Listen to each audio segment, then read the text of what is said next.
India India তো দেখতেই পাচ্ছ আমাদের হাতে রয়েছে মানে ইন্ডিয়া সাউথ আফ্রিকার মানে টেস্ট সিরিজের টিকিট। হ্যাঁ, তো আজকে মানে বক্স অফিস থেকে কালেকশন করতে এসেছি আমরা 6 জন, মানে আমি, দাদা আর আমার মানে ভাইয়ের বন্ধু। আমার সব ভাইরা আসছে, পরিষ্কার কথা, সব ভাইরা এক জায়গায় হয়েছে আজকে। আর আমরা এখন রয়েছি বক্স অফিসের একদম সামনে, আর টিকিট আমাদের হাতের মুঠোয়। তো আমরা ফাইনালি 14 তারিখ খেলা দেখতে আসছি, টেস্ট ম্যাচটা। সব থেকে বড় কথা হচ্ছে ইন্ডিয়ার ম্যাচ ফার্স্ট টাইম আমরা দেখতে চলেছি আমাদের জীবনে। একদম ছোট থেকে বড় হয়েছি, টিভির পর্দায় খেলা দেখেছি। রোহিত শর্মা, বিরাট কোহলি, MS ধোনি, অনেক অনেক প্লেয়ার ছিল, মোহাম্মদ শামি, তারপরে বীরেন্দ্র সেহবাগ, গৌতম গম্ভীর, তারপরে হচ্ছে ইউজবেন্দ্র চাহাল, তারপর হচ্ছে গিয়ে যাকে বলে জসপ্রীত বুমরা তো এখনো খেলছে।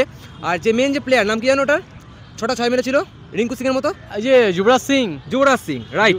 যুবরাজ সিং এদেরকে আমরা সবাইকে আর কি মিস করব আশা করি, কারণ এদের ম্যাচ আমরা কখনো দেখতে পাবো না। তখন আমরা অনেক ছোট ছিলাম, টিভির পর্দায় আমরা খেলা দেখতাম। বাট এখন নিউ জেনারেশনে ফার্স্ট আমরা ইডেনে বসে মানে ইন্ডিয়ার মানে দেশের হয়ে খেলা দেখবো।